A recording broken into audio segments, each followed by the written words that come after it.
Yo, so I was listening to welcome to the Smart Dumb Negus podcast. I was listening to the Touré YouTube channel the other day, but it was loud. It was loud on my Bluetooth speaker, and Oni was in the other room, and she was like, "What is that you're listening to? It sounds like you know the dude who does the Tucker Carlson impersonation on SNL. Like, what are we doing? What's going on?" And I was like, "Oh God, Touré is the black Tucker Carlson when you hear him from afar." Well, why was Jay-Z at that poker table? What are we doing? What's going on? I was dying laughing. Let's find out. He has some theories. The scariest night of my life. Oh man, I was with her and she kept doubling down, which I was surprised by.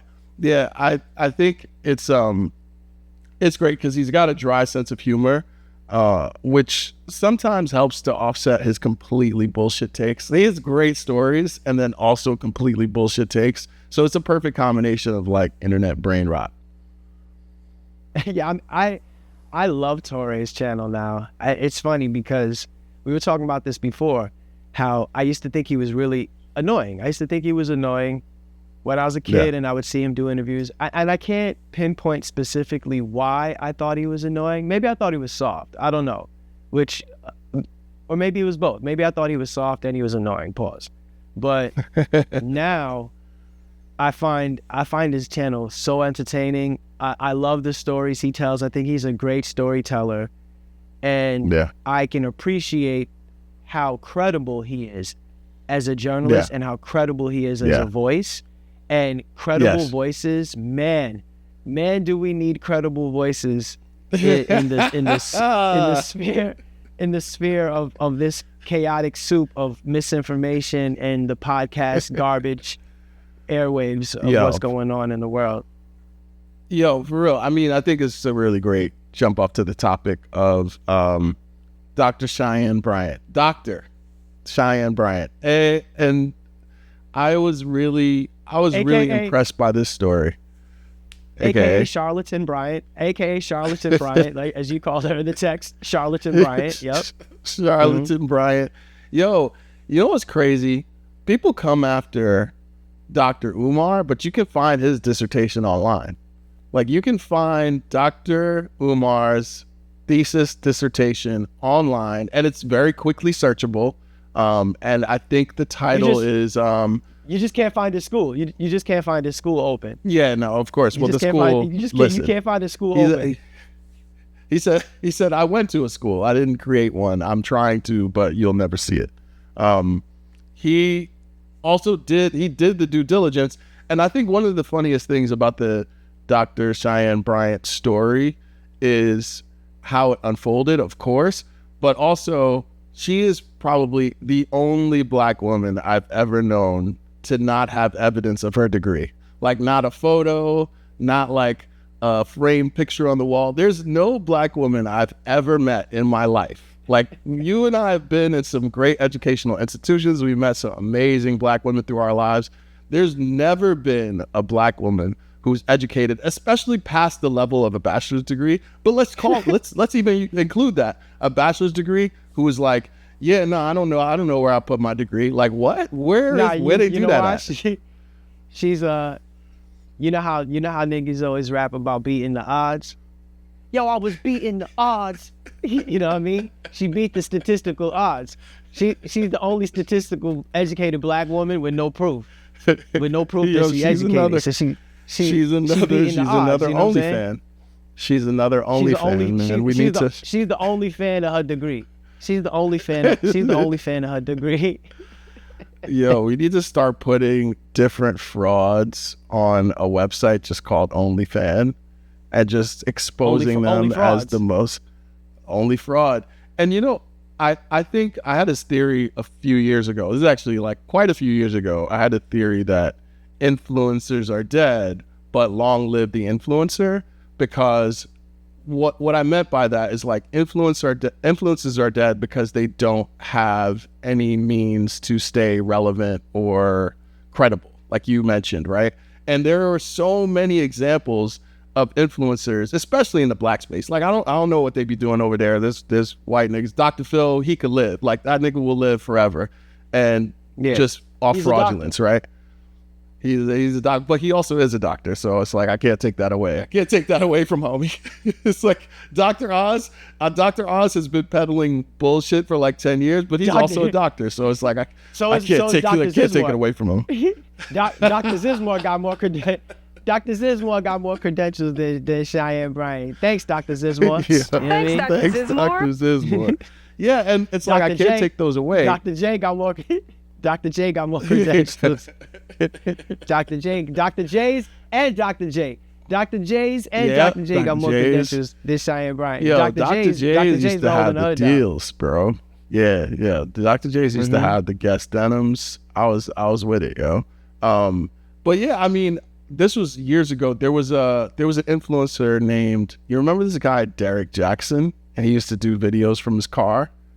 He was like a relationship influencer guy. And then it basically came out that he was like a cheater and a philanderer. And he was like, but his whole shtick was like, yo, like black women, you deserve more. So I shouldn't laugh. But his whole shtick was like, didn't he have a line of t-shirts? Yeah. It was definitely didn't he have like, a line of he caught t-shirt money off the. Yeah, he got a lot of listen to black women t-shirts. He caught that text t-shirt money. You know what I'm saying? He caught that black t-shirt money. Yeah. That black women t-shirt money. Yeah. Okay, that's he definitely was on some uplift black women, listen to black women while cheating on his wife, and the other thing is like cheating on and gaslighting his wife, and when that happened, it was on the heels of. Do you remember this influencer named B. Simone? Of course. Yeah. And here's the thing: it's full circle. Yeah, exactly. It's full circle because who did a session with B. Simone? Dr. Cheyenne Bryant, right? And I was thinking about how full circle it is that the fraud was interviewing and doing a quote unquote live session with the other fraud about why she's a fraud. Like, yo, it keeps going. It's like the snake eating its tail. Like there's no grounds for it. It's Mad Magazine Spy versus Spy. You know what I'm saying? But my God. Speaking of full circle, I want to circle back to Touré for a minute because Touré gave an amazing breakdown of Dr. Cheyenne Bryant, and he talked about his past encounters with Cheyenne Bryant on set. He did. And one thing that I thought that you could speak to that I thought was really interesting was he talked about the rise of anti-intellectualism. And that I think is one of the subtexts on why this is actually important and why people like Dr. Cheyenne Bryant are dangerous and why the culture of this is dangerous. So if you can speak to that a little bit. Yes. Because there's some other things I want to get to about Touré. Yeah, no, absolutely. So, I mean, you remember, I think one thing I always thank God for is I was just fortunate to be educated and want information. So as I wanted information and I had access to it as a child. I was a person who I'm in the New York library system. I'm in the New York school system. And whatever you could say about those things and whatever access might have been restricted from me because of my class position, I still had so much access to other information, like just an impossible amount of information. And when I was educated in a really good school, in a couple of good schools, I learned about, do you remember the Know Nothing Party? Do you remember the rise of the Know Nothings? Nah, it was like, it was on the heels. So it's on the heels of Andrew Jackson's presidency, right? Basically, so Andrew Jackson, he was one of the first people to kind of tout the common man. He was like the first popular candidate. He was saying, hey, like, I'm not about the banks. I'm not a politician who's going to represent corporate interests. He was on that shit way early on. And one of the reasons that he got so much episode. Yes, absolutely. But one of the reasons he got really popular is that similar to like the Tea Party in the pre-Trump era, there was the Know Nothing Party. And the reason they called themselves the Know Nothing Party was they were like, we're not part of the landed elites who went to these universities like Harvard and Yale, which was pretty much all of our government at first. Like the Massachusetts doctrines and all the early government systems were like Harvard guys. And they ran the church and they ran Harvard. And he was like, no, I'm not from that. Like, y'all fake. I'm like trying to kill Indian niggas and get our land because that's what America's about. Like it wasn't supposed to be about these corporate dudes who had big institutional interests. It's about like, yo, we some cowboys out here. We got this land from the Indians and we're supposed to be getting that land forevermore. And the Know Nothing Party was one of the first anti-intellectual waves that actually built up political power and clout. And they were a small party, so they were kind of like a split off of one of the main parties, but they were a vocal minority. So they kind of helped raise Andrew Jackson in his stature, in his public stature, because he wasn't really necessarily a good speaker. He was kind of like a drunk who would get into fights. Like he was a wild boy. But specifically, that Know Nothing Party has always been a part of the American maybe celebrity complex, where if you become popular among enough dumb niggas, like shout out to Smart Dumb Negus, if you become popular among enough dumb niggas, you actually can get your way to the top. And so I think that's always been a strain of both American politics and American fame culture. But in this particular instance where Touré is talking about Dr. Cheyenne Bryant, he brings up an important point, which is in his episode, he talks about how when somebody has credentials, you don't need to check it because usually they're coming from such an informed standpoint that they're approaching arguments and or debates with a couple of principles. So one being curiosity. Like principled curiosity is the best part of discourse. It's probably the best part of getting an education, is that you're always going to be curious about the things you don't know about. You're going to assume that your knowledge set isn't a complete knowledge set and that other people might have other knowledge or other perspectives on the same knowledge that you have. That's one of the parts of the academy that's like more rigorous as you go on, right? First you get basic information, that's why you get a bachelor's, right? But then you get a master's when you've mastered certain information, when you've realized that there are multiple viewpoints on this argument that you can learn. And then the PhD is like when you can add to the argument. Like you've gotten the bachelor's, which is the basic, you gotten the master's, which is like, okay, I have curiosity and I've developed and collected knowledge about other points of view. And then the PhD is like, here's what I have to add to it, right? Which is why with Dr. Cheyenne Bryant, it's so ironic, because when you ask what has she added to her field or her discipline, that's when the whole facade falls apart, right? That's when she starts to look like a person who doesn't even have the basic information, and actually a person who's leaning on the fact that people who don't have the basic information are actually going to be the most stubborn about it and the most insistent that they do have the information. Yeah, so there's a few things that's at play here, right? Like she's leveraging her popularity, right? And the other, and she's also undermining the whole point of an academy, right? You go to college to meet your colleagues. You meet your colleagues, and that is the soil for this discourse you're talking about.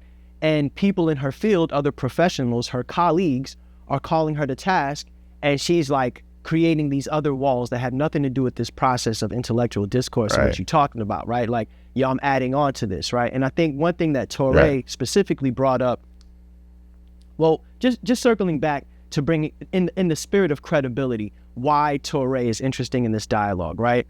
Touré, he's highlighting his own credibility, right? And calling her out, right? We know that Touré is a seasoned, published, credible journalist, and that he comes from the era of having to have been schooled in journalism or investigative journalism to some degree to understand how to present and uncover facts, especially when there are something to be disputed, right? So what I thought was interesting that he did in this presentation is, one, he explained the situation. He explained Dr. Cheyenne Bryant, his history with them, and also the context of the situation and why there is some polarization about her at this moment, right? And then what was really key is he provided sources. This is what you would do in an academic discourse. And his sources were cited. Her own statements, right? He hashtag cited, right? He did what you would do in an intellectual discourse and provided source material. And the source material was from Dr. Cheyenne Bryant herself. It was interview clips. It was, there were moments where he's like, and I quote, this is what she said. So he's providing sources. And then he presents her lack of credentials. And one area that I thought he was really key in presenting her lack of credentials was the example he used about disciplining children and what the studies have shown, what clinical physicians, therapists, and the likes, what that whole industry is stating after the research about using hitting and spanking or corporal punishment as a means to educate children, and how all the data shows that it doesn't work. That contemporarily everyone is kind of in agreement that this doesn't work. And then he brings up a clip of Dr. Cheyenne Bryant, and she's on some like gentle parenting. That gentle parenting shit don't work on us. That, you know, that dynamic. And I thought that was really interesting, because in that he's highlighting how when you have unverified experts in the space, it actually is dangerous. That it is dangerous. And then when they're presented as an expert, it removes a lot of people's ability to vet them, because they're taking them as credible because of these other metrics, right? Like their popularity, right? We're not encouraged to do the work on our own to vet if this person is a verifiable expert in whatever they're talking about. And that's like the whole podcast, particularly the Black podcast space. You have a lot of people who have leveraged popularity, celebrity fame, or just curiosity and interest. They become famous through these means and can say anything about anything. And their platform, depending on how large or influential, will now be taken as some type of verifiable source material. And it's not. And a lot of times these people's credentials are not. So let me go ahead. Land the plane. My bad. No, you're good, because I see there's so many overlaps. I could go off the deep end here, but I want you to jump in before I go off the deep end. No, perfect. So the connection between what you're saying with Dr. Cheyenne Bryant and hashtag cited and verifying sources, and the sometimes friction that we experience as a Black community between folk wisdom and verifiable research, because I don't think those things are mutually exclusive, right? So we have like oratory traditions, like the Rasta brethren, them reason, them I sit upon Kana reason for like 3-4 hours, and it's just oratory. It's them relaying information that is an oral history, right? And that doesn't mean that the history is less valid. It just means that is one context where the information can be conveyed and then argued and debated, right? So folk wisdom has a place in our community. But with the Dr. Cheyenne Bryant thing, people can wield it as a weapon, right? So she used the folk wisdom of, spare the rod, spoil the child, which is a great reference to Dr. Stacey Patton, who has a lot of amazing writing about how corporal punishment is harmful, specifically to Black children. And her book is titled Spare the Child. And I don't think Dr. Cheyenne Bryant has access to or is interested in reading a book like that, right?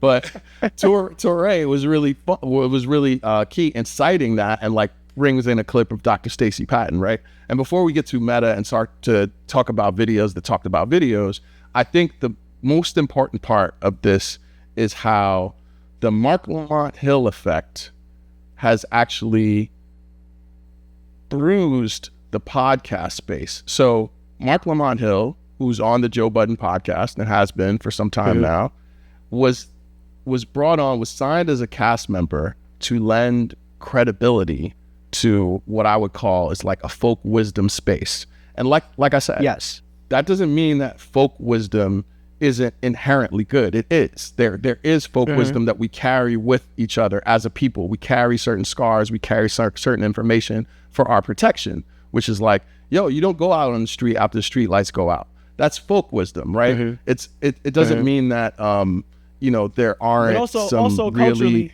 Go ahead. We do vet these we do vet our folk wisdom. Yeah. Not everybody could be the griot, right? Not everyone is the griot. Exactly that. Not everyone is the big mama at the table. You know, Right. there's various archetypes in our cultural communities that help become the gatekeepers or the leaders of passing on said oral or folk wisdom. You know what I'm saying? Yeah. But not to detract from your point, but I do think inherent in both is what we're talking about are vetted ways of passing on and holding on to information.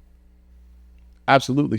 And so Dr. Cheyenne Bryant was on the Joe Budden podcast with Dr. Mark Lamont Hill. And Dr. Mark Lamont Hill, you can find his thesis. You know what I mean? Like he's taught at Temple. He's taught at multiple institutions where he had to be vetted, right? Just like Touré, he's worked at Rolling Stone. He's worked at MTV. He's worked at multiple institutions that had to be vetted. But then when you have somebody who tries to slip in and leverage folk wisdom to say, hey, actually, these institutions, that's just some white man shit. Like what they're trying to do is throw you off. And it's like, no, that's not true at all, actually. Like one of the best parts of working for journalistic organizations, I worked for a few now, not a ton, but a few, is that we have to go through fact checkers. And this is not even just like, I'm mostly an op-ed opinion columnist and essayist. I don't really usually write things that are like straight news, like hard news. But even in writing opinion columns, even in writing essays that draw on my experience and talk about a modern pop cultural intersection with that thing, I have to be vetted and fact checked. I have to be vetted by an editor, the editor who's given me the assignment. I have to be fact checked by a team of fact checkers, copy editors who check you for clarity. So if I were to say, for instance, and this is not black and white, but if I were to say, for instance, like, yo, the syntax that I'm using in this is intentionally Black American English. Like I could say that to an editor. I could say, hey, in this part, I'm using Black American English. But what I couldn't do is if I made an error in my English writing, say, oh, nah, y'all don't understand me because this is Black English. Nah, Black English has rules. Black English has syntax. Yes. So you can't have both. You can't say, you are under, right. You can't switch pedagogy all of a sudden because what you're doing don't work and it's bullshit.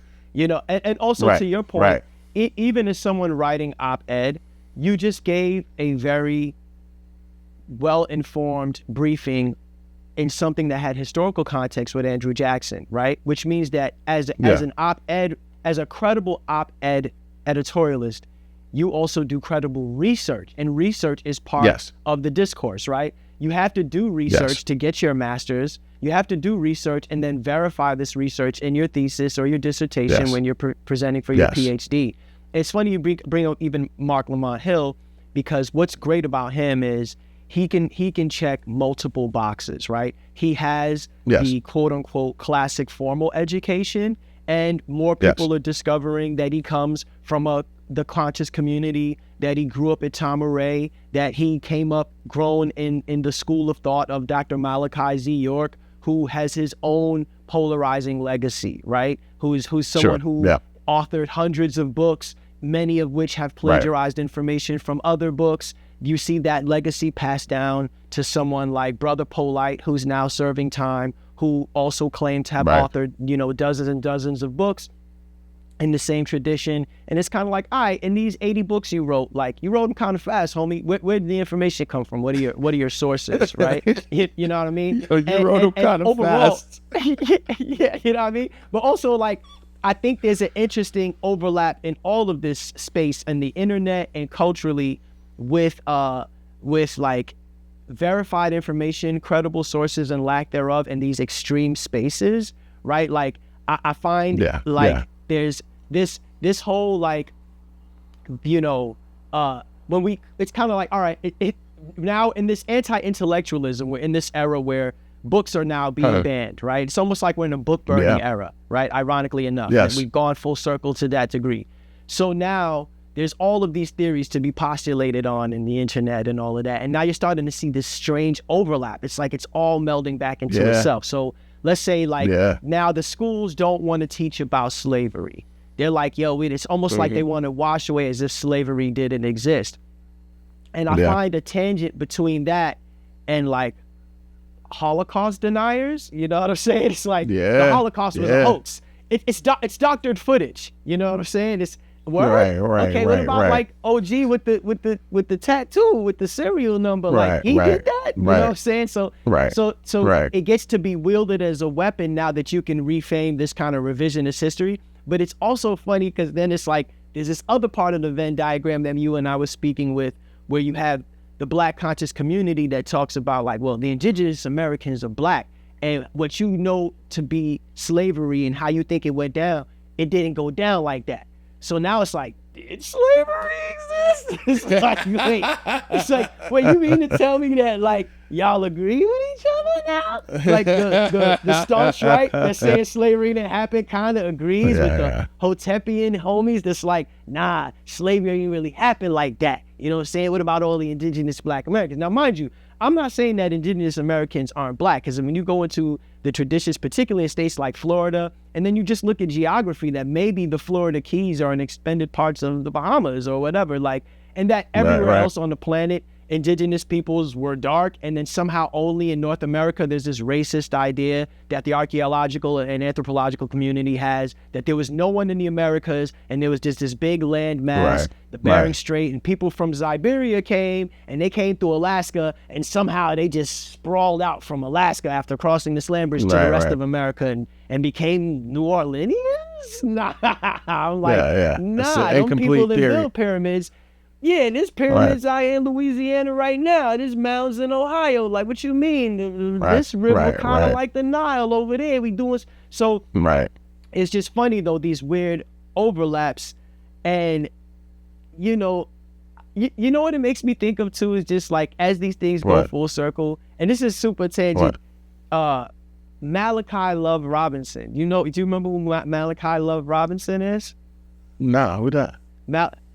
Malachi Love Robinson is that nigga that looked like he Jay Versace brother. He looked like he 17 talking about, yes, I'm a doctor. You don't remember that nigga with the glasses that was practicing? As a doctor. And this nigga's doing like 30 years. He's doing like 30 years. Whenever his meme pops up is crazy. Because the Mohawk went crazy. The Mohawk went crazy because you see what I'm saying? You could tell. Dr. Cheyenne Bryant he got to a point. Dr. Cheyenne Bryant, Black women. Dr. Cheyenne Bryant, I ain't trying to take away yet another job from Black women. If y'all want to be charlatan doctors, like, you know what I'm saying, like my man Malachi Love Robinson, no doubt, you can do that. But he caught 30 years. Dr. Cheyenne Bryant out here, I don't know, okay? It also reminds me of like Darius McCollum. You remember Darius McCollum? Darius McCollum is out here, operating the trains, and he's not technically a legal conductor, but he know how to operate the train. And I think with Dr. Cheyenne Bryant, we're realizing that she don't even know how to operate the train. Like she's a doctor, she played one on TV, but she actually not even a good doctor on TV. Yeah, see what I'm saying? And here's the other thing about we're not taking jobs away from Black women, because it's Black women who are mostly responsible for the query, the interrogation of her credentials. So Dr. Raquel Martin, who is an amazing clinical psychologist who has a master's in clinical psychology, as well as some other really pertinent fields that she can show. She was the first one to ring the alarm bell on the Cheyenne Bryant shit. So Cheyenne Bryant went on the Joe Budden podcast, and I know when Cheyenne Bryant got there, she was like, this is it. Like, I'm good. I'm in my bag now. Like, I'm about to put this book out. I'm good now. And Raquel Martin, Dr. Raquel Martin was like, yo, hold up. She said that licensure is only necessary to bill insurance companies for your services. And she was like, no, that's not true.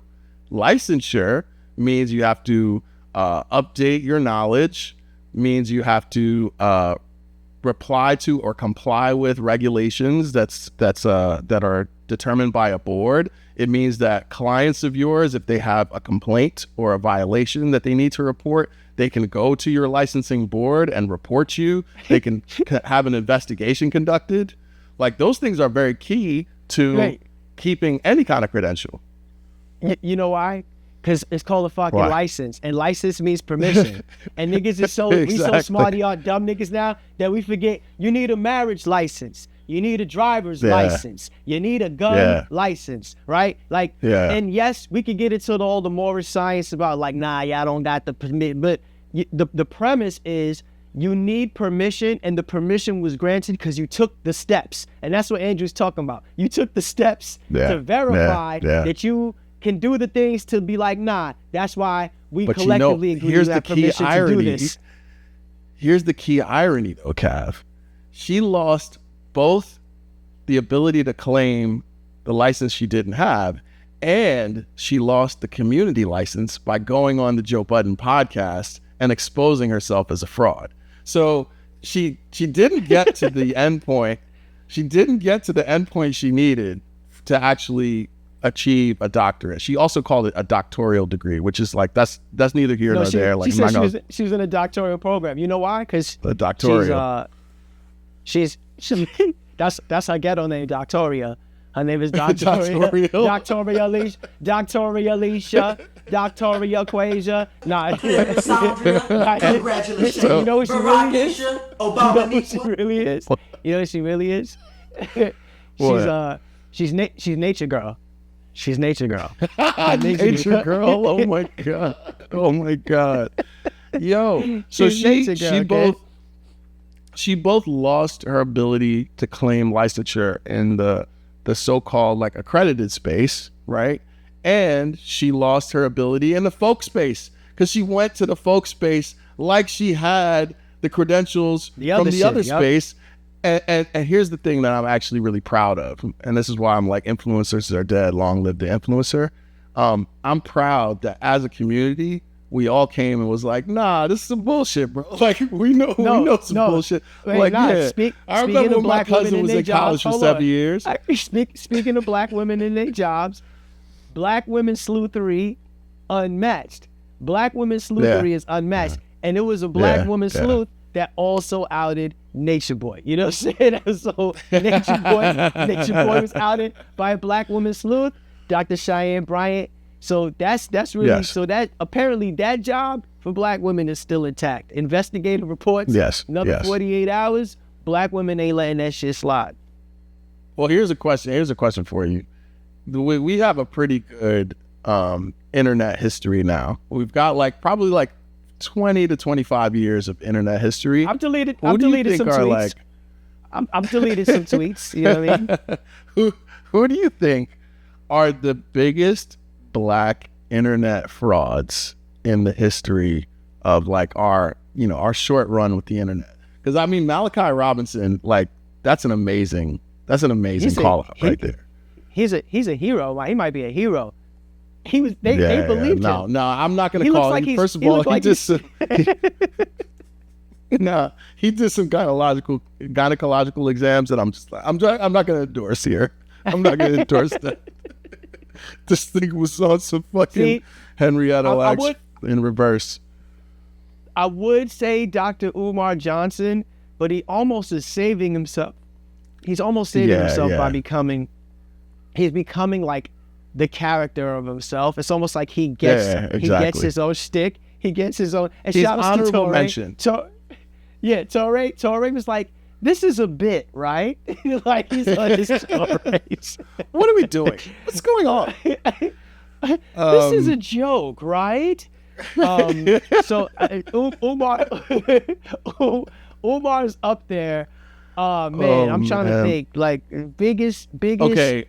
Black in it. I would say I would pose. Okay, so my first draft pick for one of the biggest black internet frauds, and you have a connection to the person he tried to defraud, is Darius Cooks. Remember that guy? Yo, but see, I'm gonna need all the black women sleuths that was on team Darius Cooks to move to the front of the line, you know what I'm saying, and hand over they hand over their sleuth licenses, because they did selective sleuthery. For whatever reason, they was riding hard for Darius Crooks, and shout outs to Kitchenista, because y'all treated her poorly, but people tried to take agency and provided receipts. And also shout outs to the whole community that gave us providing receipts. You know what I'm saying? Yeah. Because absolutely. The LGBTQ community, I think the queer community perfected receipt culture, providing receipts. Yeah, and absolutely. Receipt culture might be what's here to save us. However, Instagram. That's the homie. However, the queer white man. Okay, I believe he's white. I believe he's white. The queer homie that's like good morning racist, and that breaks down like how the indigenous Americans are black, right? Which is insane. That's the account that we now have. But what's brilliant about that account is they provide source material for every statement they make, for every contrarian commenter in the comments. They provide source material. And I think that ultimately is what we're saying, is that we need to get back to a place of, if the format and the medium and the space for discourse is going to be this digital world and these echo chamber wrecking balls that we need to create, it's going to be huddled around verifiable source material, verified cited information, and also not disconnecting the literary sources from the digital ones, right? And not making videos about videos all the time. And that's why it's so great that he, particularly, Andrew will provide these book recommendations or these source materials or experts who were interviewed in an era where media brought on qualified professionals to speak on subject matters, that they were actually experts. I mean, I would even venture to say that in hip hop culture, that Drake is probably one of the biggest internet frauds, and Pusha T, with the pulling of receipts, I don't think he was the first to pull receipts. Like I think, for instance, Jay-Z pulled receipts on Nas. Like that was part of how that entered rap battle culture. And he pulled receipts on Prodigy, right? He was like, yo, I have images. I have a meme for you. And he was one of the first to introduce that into rap culture, like visual and photographic evidence of the thing that he was saying. And that comes full circle. That's in battle culture.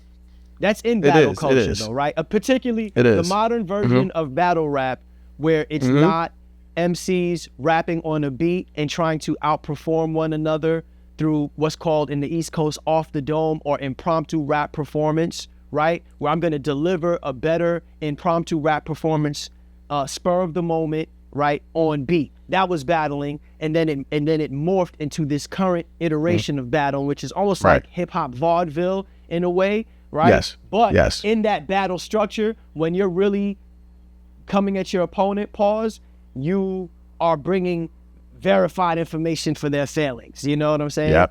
Yep. And I think so. Part of that receipt pulling culture is what caught up Drake, I think, in his authenticity crisis that he has going on right now, which is, I think if he had been able to claim being like an actor, performer, pop star who happens to use the venue of rap to get this image across, I think he would have been a lot safer than what he was trying to do, which was ultimately like hiding parts of himself, hiding parts of his history in order to convey a certain image. And that always is going to fall apart. Right. And even if you think that you can come back with like false information, which is what he did in his battle, he tried to come back at his opponent with false or unverified information. I won't say it's false, unverified information about his opponent.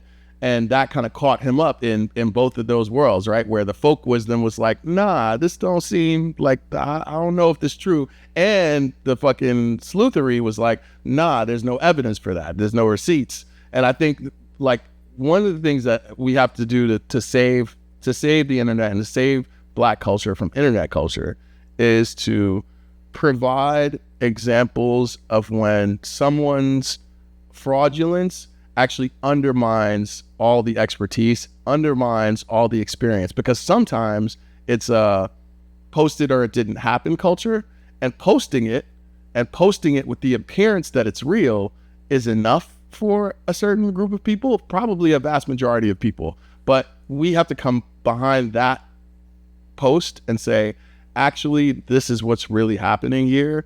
This is what's been unverified. This is what's been omitted in this story. These are the people who were there. right? We have to bring like the 5 W's of journalism, the who, what, when, where, why, so that people understand this is the appearance of something versus this is like the tangible evidence that it happened or could have happened. That's why Drake can't be Rick Ross. Rick Ross somehow, he gave us enough of the lie and enough of accepting the character for us to be like, all right, I'll let it slide. I think part of Drake's fraudulent stance or fraudulent stature right now is that he's a plagiarist, right? Yes. Drake openly plagiarizes work in a way that you can't turn around and be like, oh, that was a nod to this, because he as does a so hip-hop often artist, I need to ask you that. I have to ask you that, because we've talked about this on the pod, and I think there are enough distinctions where you can kind of lay it out for the audience. So what is the difference between Drake using a common meme in rap, a common lyrical meme, and him plagiarizing? Like, what do you see as those differences substantively? I think it's the consistency with how he does it, right? And the fact that he will attempt to pass it off of his own. It's almost like he's trying to get it by. He's trying to slide it by. The Oakland community caught that was Mac Dre right away, right? The Houston community caught when he took that song, that he did on his previous record. He's taken full songs. And, recently I was sharing with you how I was on Instagram, and within 10 minutes, I found 2 separate Instagram users who had their songs stolen by Drake. And for this current record, or records, I'm not sure which songs were on which record, but one artist, he just played his song. Here's my song. Here's Drake's song, and you could just see it was outright theft. This also happened with Donald Glover. This Is America. The artist was like, "Yo, here's my song. Here's my song. Here's Donald Glover's song." It's you're plagiarizing my work and attempting to pass it off as your own. This is not a nod to a legend. This is not what we talked about in the last episode about literary illusion, where for the hip hop heads, I'm signaling to you that I'm in the legacy of this, that I've read the canon, right? And Drake walks this fine line because he does know the canon, but he's also been guilty of scouting material that he can absorb into his own, and has been called out for it many, many times over the years. So if I were, this is a hypothetical counterpoint, this is not what I believe, but if I were someone of Drake's fan base or a Drake advocate, and I were to say, well, hey, I immortalized you. I took this thing that you made and I put it out in front of a huge audience and platform so that at least they know who you are. What would you say to that?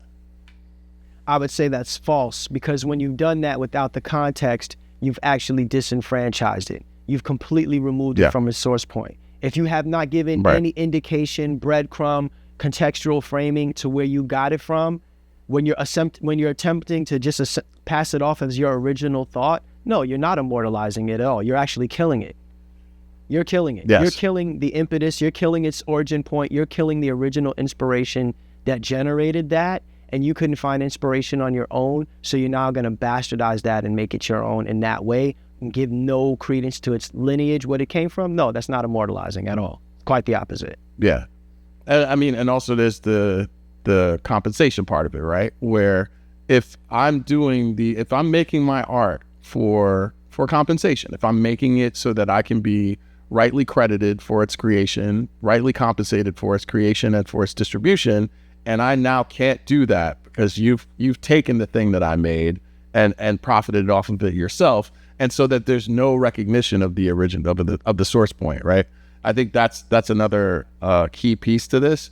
Now, the other thing that kind of strikes me as relevant here is we've had some Jay-Z discussions, and Drake is continuing a Jay-Z discussion because he has a song on his latest record called Whisper My Name. People are contending that it's about Jay-Z, that Jay-Z is kind of like in back rooms whispering about things that might degrade Drake or take away opportunities from Drake.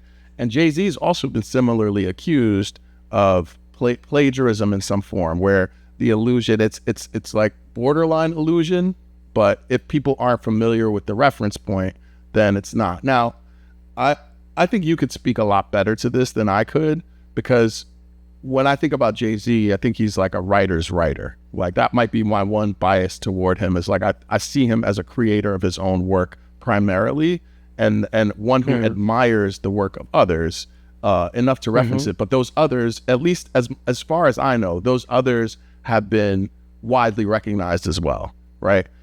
Do you think that what Jay-Z has done in his sort of allusions and his lyrics and lyrical composition, do you think that compares to what Drake has done?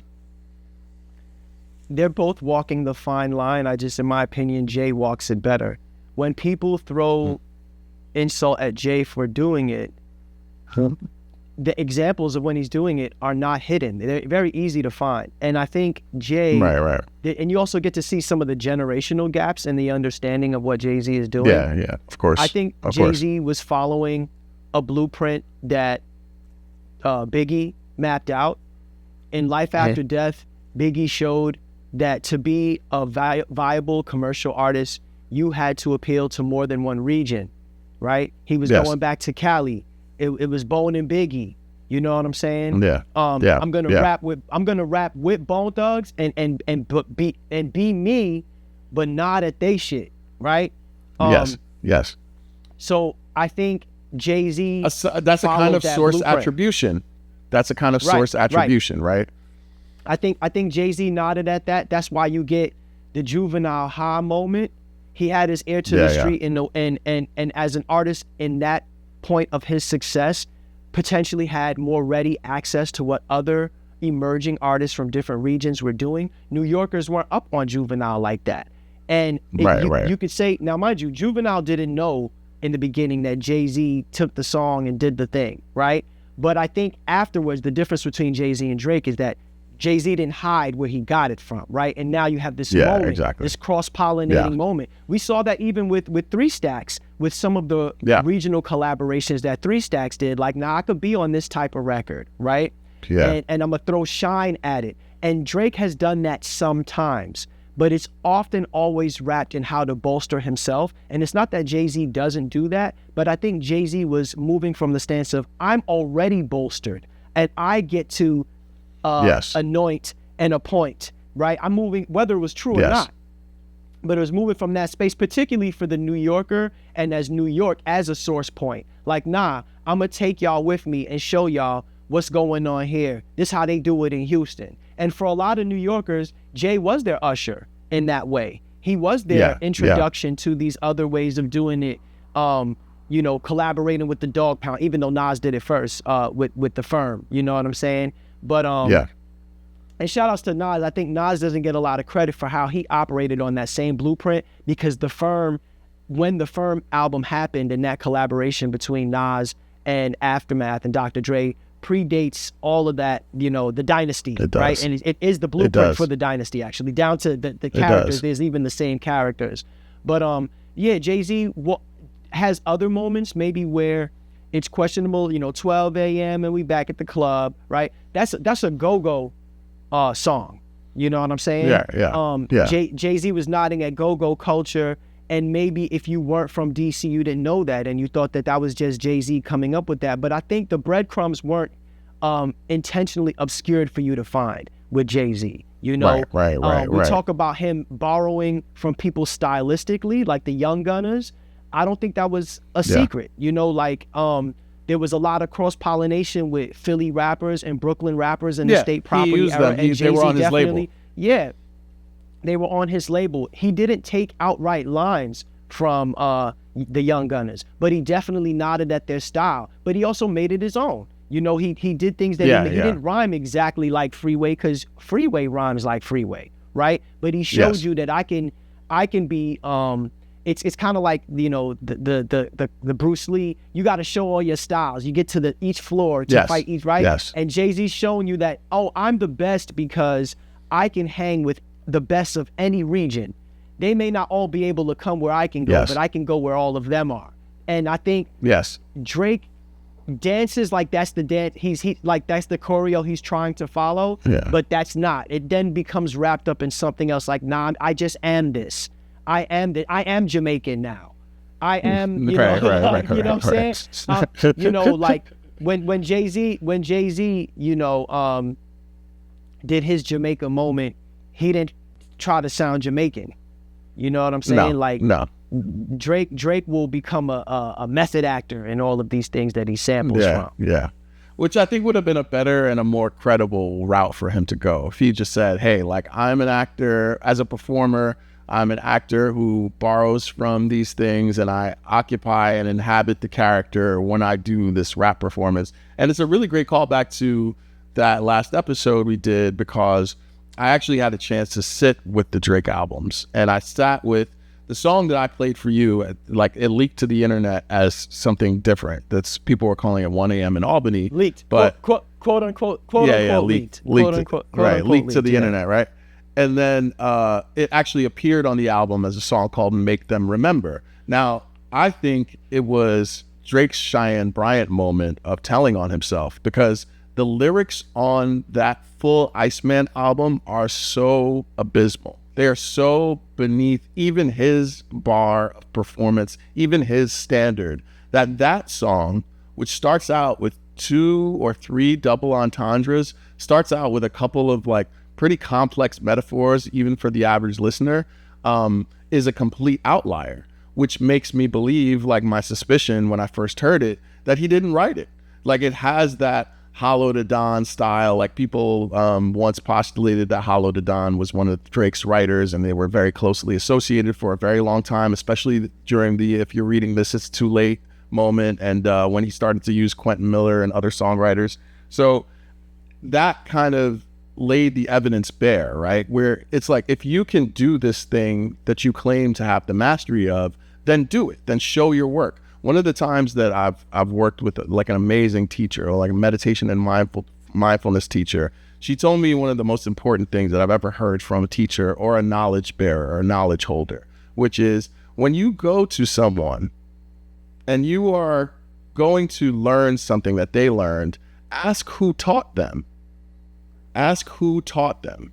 And I think that's often what's missing from the internet discourse, or even like the internet habit, the etiquette, the pedagogical pattern or legacy, is we don't even ask people who they learned from. We don't go to check to see how their knowledge was gained. What we get is this YouTube montage of them starting at one point with 0 followers and having no knowledge, to now you wake up and you have 150,000 or 300,000 followers. That's why I thought it was really key that Dr. Raquel Martin entered this discussion about Cheyenne Bryant, because Raquel Martin has 900,000 Instagram followers, right?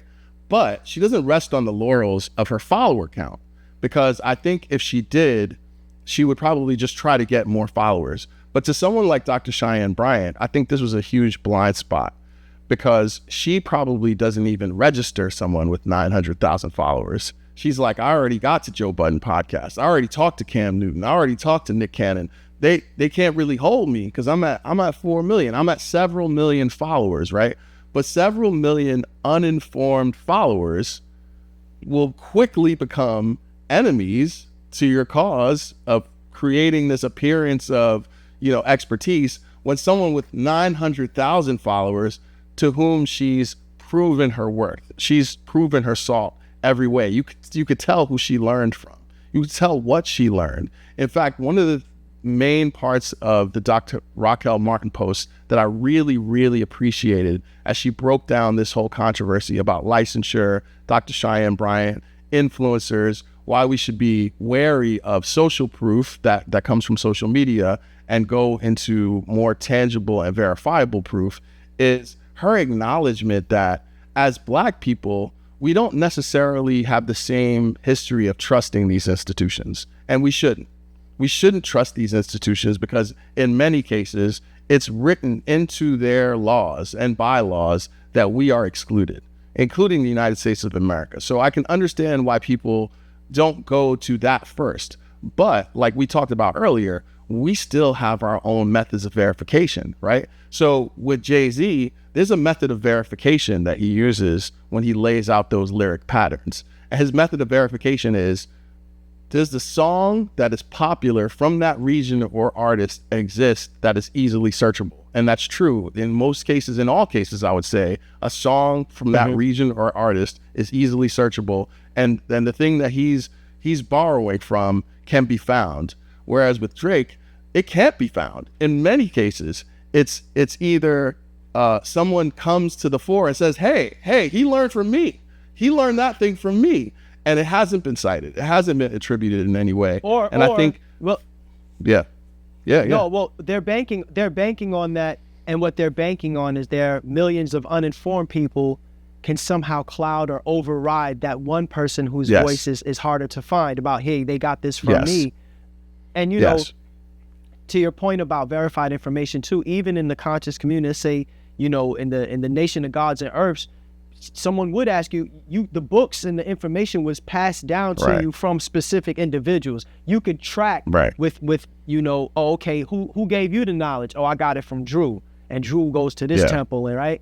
So we do have these things, and that's how Drake and Dr. Cheyenne Bryant are similar. You know, they're banking on this culture, this present culture of the internet, where if it didn't happen just before Instagram came out, if it didn't happen just before 2012, it kind of didn't happen. Because then maybe you can't peep the full circle even of what you mentioned about Hollow da Don and Drake, but how Joe Budden, whose podcast Dr. Cheyenne Bryant, quote unquote Doctoria, what Cheyenne Bryant went on, that Joe Budden was credible enough to go battle Hollow da Don, right, in a pay-per-view event, right? That to show, hey, I'm a verified MC, I want to test my mettle in the battle culture. I'm going to battle Hollow da Don on Eminem's platform, who we also deem as a credible lyricist, and this is going to be a pay-per-view event. This is in 2014, right? Summer of 2014. So those who may not have been on Instagram then may not remember that and don't see these ways that things are connected, right? And it's similar to how now we don't have these process to ask people, yo, where'd you get that knowledge from? Where'd you get that book from? You know what I'm saying? And someone like Dr. Cheyenne Bryant not only is banking on that, but then attempts to weaponize aspects of like that by falling into the negative aspects of that culture. For example, when she's like, oh, all of the women who are coming at me look the same way. Oh, they look the kind of way.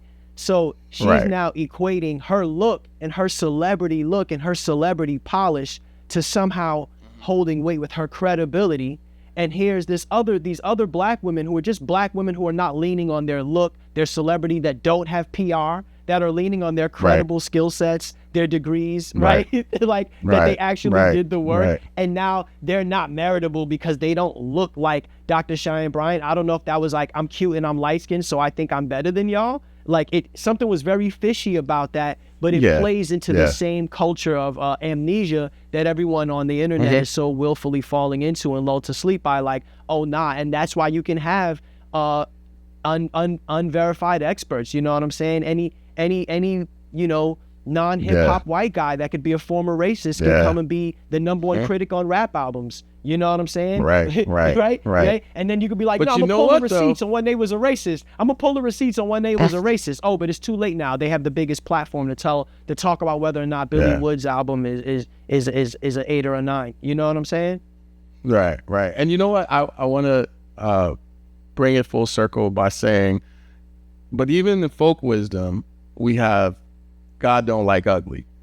And even in our patterns, even in our axioms, we've already established among ourselves when someone is not credible.